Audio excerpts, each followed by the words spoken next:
there were a lot of Japanese students who were born and raised in Japan, and then there were international students from basically all over the world, even really, really small countries. Sense you are really, really exposed to a lot of different ideas, and especially because it was a school that really valued the ideas of diversity and leadership of discussions, or we had what we call town halls, which I was one of the people who were frequently leading those discussions, where we would talk about different problems going on around the world.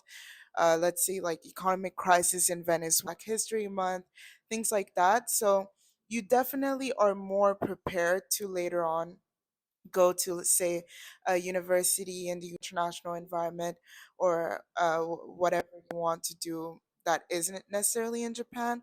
I think one thing that was kind of difficult, not necessarily for me, but I could see for the Japanese students, for example, is that because we all come from really different middle schools and really different academic environments, the starting level is not the same at all. So, for example, a lot of Asian students were very, very prepared when it came to science and math.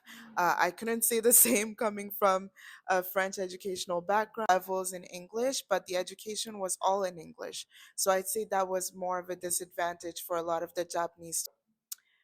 For a school in Asia where you usually your opinion as a student is not necessarily as valued, they did make a lot of effort so that we would actually feel a sense of responsibility in our education, as in we often had like voting systems for different things, and you can also choose your topics when it comes to the baccalaureate. So this big pressure in a way, but at the same time, it's everything is up to you. So if you take a subject and you don't like it, or something, make a decision when it comes to your clubs or student union or town hall, then you know that you at the end of the day made the choice. So you can't blame it on the teacher, can't blame it on your parents. And I think that of graduating